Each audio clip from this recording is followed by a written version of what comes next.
جنہیں قرآن میں گدھا کہا گیا، جنہیں بخاری مسلم میں نبی علیہ السلام نے گدھا کہا، یہ بھی مل گئے ہوئے ہیں ان کے ساتھ۔ قرآن و حدیث ڈائریکٹ نہ پڑھنا گمراہ ہو جاؤ گے، قرآن و حدیث ڈائریکٹ نہ پڑھنا گمراہ ہو جاؤ گے۔ اور اس بات کے اوپر کسی کی جرت ہی نہیں ہوتی کہ بولے، کہ ان کو للکارے کہ یار یہ کیا بات تم کر رہے ہو، یہ اسلام کے ساتھ دشمنی کر رہے ہو؟ کیا یہ قرآن و حدیث میں کہیں لکھا ہوا ہے کہ قرآن و حدیث ڈائریکٹ نہ پڑھنا گمراہ ہو جاؤ گے؟ وہ ایک آیت تھی انہوں نے جو میں نے اس کا بھی کھول دیا کہ وہ اللہ تعالیٰ کا کلپ کاٹا ہوا ہے انہوں نے۔ اللہ نے کہا جو قرآن کو نہیں مان رہے وہ گمراہ ہو جائیں گے، اور جو اہل ایمان ہے وہ تو کہتے ہیں یہ حق ہے، یہ ساتھ ہی لکھا ہوا ہے اسی آیت کے اندر۔ یہ کلپ کاٹا ہوا ہے انہوں نے، پرانی آتا نے نا جی، پوتڑیاں دے بگڑے نے، انجینئر صاحب دے کلپ نہیں کاٹ رہے، انہوں نے اللہ دے بھی کلپ کٹے ہوئے نے۔ یضل بہ کثیرا، اور ظالم انسان، کیا تجھے قرآن میں یہ آیت نظر نہیں آئی تھی؟ شہر رمضان الذی انزل فیہ القرآن، رمضان کا مہینہ وہ ہے جس میں قرآن نازل ہوا، ھدی للناس، پوری انسانیت کے لیے ہدایت ہے، وبینات من الہدی، اور اس میں ہدایت کے روشن دلائل ہیں، والفرقان، اور یہ کتاب حق اور باطل میں تمیز کرنے والی کتاب ہے۔ ھدی للناس، پوری انسانیت کے لیے، مسلمان ہو یا کافر ہو۔ اور صحیح بخاری میں ہے محمد فرق بین الناس، محمد فرق ہے لوگوں میں حق اور باطل کے اندر۔ تو دیکھ لیں، نہ انہوں نے قرآن کو پکڑا ہے، نہ محمد صلی اللہ علیہ وآلہ وسلم کی تعلیمات کو پکڑا ہے۔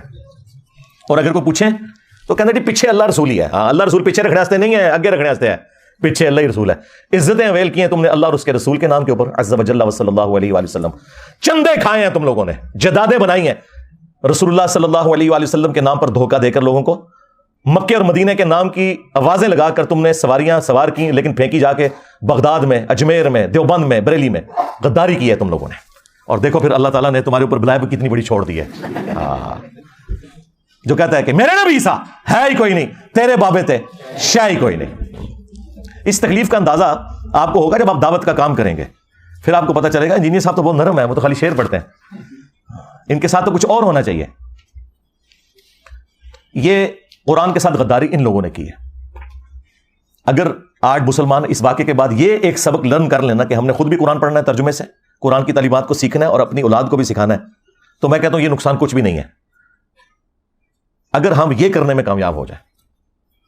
قرآن حکیم میں اللہ تعالیٰ نے تو آپ کے پروفٹ صلی اللہ علیہ وآلہ وسلم کا جو انسٹرومنٹ آف دعویٰ ہے نا، وہ قرآن بتایا، وَأُوحِيَ إِلَيَّ هَذَا الْقُرْآنُ لِأُنذِرَكُم بِهِ وَمَن بَلَغَ، اے نبی تم فرما دو قرآن میری طرف اس لیے وحی کیا گیا تاکہ میں اس کتاب کے ذریعے لوگوں کو ڈر سناؤں آخرت کا، اور جس تک یہ کتاب پہنچ جائے اسی کتاب کے ذریعے وہ تبلیغ کرے، ڈر سنائے۔ یعنی جو دعوت و تبلیغ کے لیے سلیبس ہے وہ قرآن ہے، فضائل اعمال یا فضائل سنت نہیں ہے، قرآن ہے۔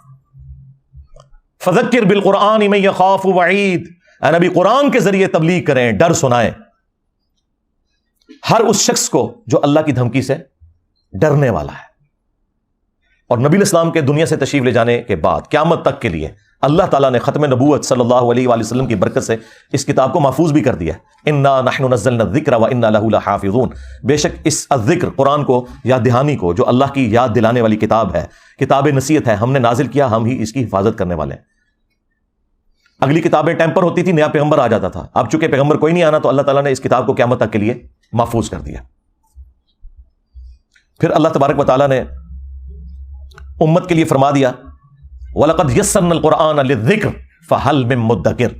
ہم نے قرآن کو نصیحت حاصل کرنے کے لیے آسان کر دیا، تو ہے کوئی نصیحت حاصل کرنے والا؟ اچھا یہ تو قرآن میں 4 جگہ لکھا ہوا ہے ایک ہی سورت کے اندر، یہ کہاں لکھا ہے کہ قرآن نصیحت حاصل کرنے کے لیے مشکل ہے؟ تو ہے کوئی اس سے بھاگنے والا؟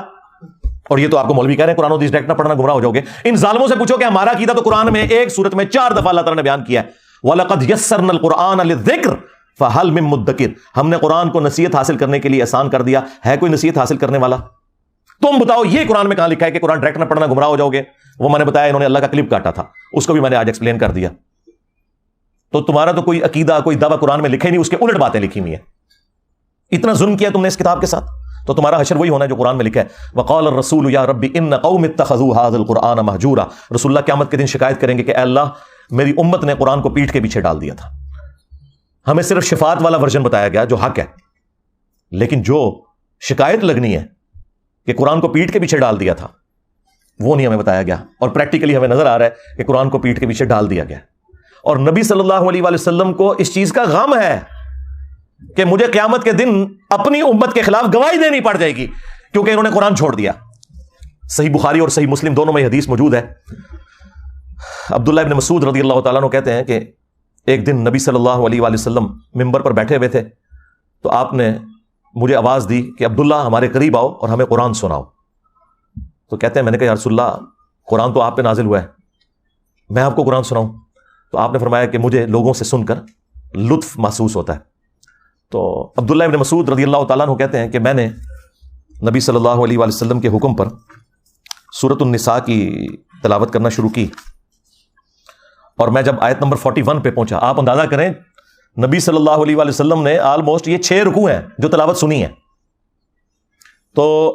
41 نمبر آیت پہ جب میں پہنچا فَكَيْفَ إِذَا جِئْنَا مِن كُلِّ أُمَّةٍ بِشَهِيدٍ، تو وہ کیا وقت ہوگا کہ جب ہم ہر امت میں سے ایک گواہ کو یعنی وقت کے پیغمبر کو اٹھائیں گے، کس لیے؟ تاکہ وہ اہل ایمان کے حق میں گواہی دے اور جو ان کے مخالفین تھے ان کے خلاف گواہی دے۔ وَجِئْنَا بِكَ عَلَىٰ هَٰؤُلَاءِ شَهِيدًا، اور اے نبی ہم تمہیں گواہ اٹھائیں گے ان کے اوپر، ان مشرکین عرب کے اوپر جنہوں نے آپ کی مخالفت کی، ان کے خلاف گواہی دینے کے لیے آپ کو جب اٹھائیں گے۔ یہ آیت سورہ النساء کی آیت نمبر 41 جب پڑھی حضرت عبداللہ ابن مسعود رضی اللہ تعالیٰ عنہ نے، تو بخاری مسلم کے الفاظ ہیں کہ نبی الاسلام نے کہا کہ عبداللہ بس کرو، عبداللہ بس کرو۔ وہ کہتے ہیں میں نے جب نگاہ اٹھا کے دیکھا تو نبی الاسلام کی مبارک آنکھوں سے آنسو روا تھے، آپ کی داڑھی تر ہو چکی تھی اس غم سے کہ مجھے اپنی امت کے خلاف، اپنی قوم کے خلاف قیامت کے دن گواہی دینی ہے قرآن چھوڑنے کے سبب۔ وقال الرسول یا ربی ان قوم اتخذوا هذا القرآن مہجورا، اور رسول اللہ شکایت کریں گے کہ میری قوم نے قرآن کو پیٹھ کے پیچھے ڈال دیا تھا۔ اچھا دیکھیں، ہم لوگ یہ کہتے ہیں یا اللہ جو کچھ بھی ہیں تیرے محبوب کی امت سے ہیں، اور محبوب نہ رو رہے ہیں ہماری وجہ سے۔ ہم تو اس امید میں ہیں نا کہ نبی الاسلام نے ہمیں بچانا ہے، اور نبی الاسلام اس بات پر رو رہے ہیں کہ مجھے اپنی امت کے خلاف گواہی دینی ہے۔ یہ تو چیز ہی کچھ اور نکل آئی۔ کتنی حیران کن بات ہے۔ یعنی اس کا مطلب ہے عقل نہ ہوئے تھے موجیں ہی موجاں، عقل ہوئے تھے سوچیں ہی سوچاں۔ نبی علیہ السلام کو چونکہ پتا تھا کہ آخرت کا معاملہ کتنا سخت ہے، آپ تو رو رہے ہیں کہ یہ تو رگڑے جائیں گے، اللہ تعالیٰ نے جب اٹھانا ہے تو اللہ کا تو کوئی رشتہ دار نہیں ہے، اور مجھے اللہ نے جب گواہی کے لیے، تو نبی علیہ السلام نے تو جھوٹ نہیں بولنا، بتا دینا ہے کہ امت نے کیا کیا ہے، اور امت کہہ رہی ہے جو کچھ بھی ہے تیرے محبوب کی امت سے ہے۔ تو محبوب سے بھی پوچھ لو انہوں نے آپ کے ساتھ کیا کرنا ہے۔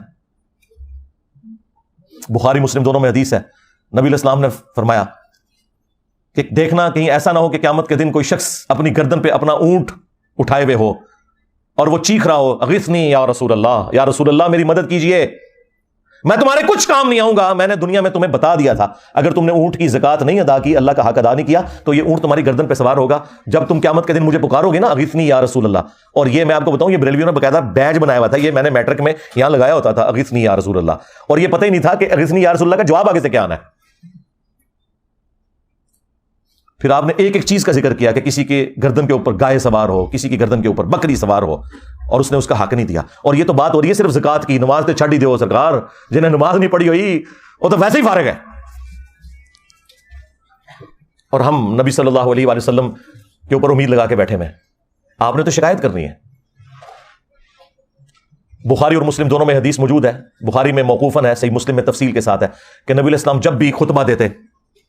آپ کی آنکھیں سرخ ہو جاتی، آواز بلند ہو جاتی، غصے میں اضافہ ہو جاتا جیسے کوئی جرنیل اپنی فوج کو تیار کر رہا ہے، اور آپ ہر تقریر سے پہلے کہتے اما بعد فإن خیر الحدیث کتاب اللہ، آگاہ ہو جاؤ حمد و صلوات کے بعد کہ سب سے بہترین کلام اللہ کی کتاب ہے، وخیر الہدی ہدی محمد صلی اللہ علیہ وآلہ وسلم، اور سب سے ہدایت یافتہ راستہ محمد صلی اللہ علیہ وآلہ وسلم کا ہے، وشر الامور محدثاتها، اور بدترین کام وہ ہیں جو خود سے دین میں داخل کر دیے جائیں، اور اس طرح کے تمام کام بدعتیں ہیں، تمام بدعتیں گمراہیاں ہیں، اور تمام گمراہیاں جہنم میں لے جانے والی ہیں۔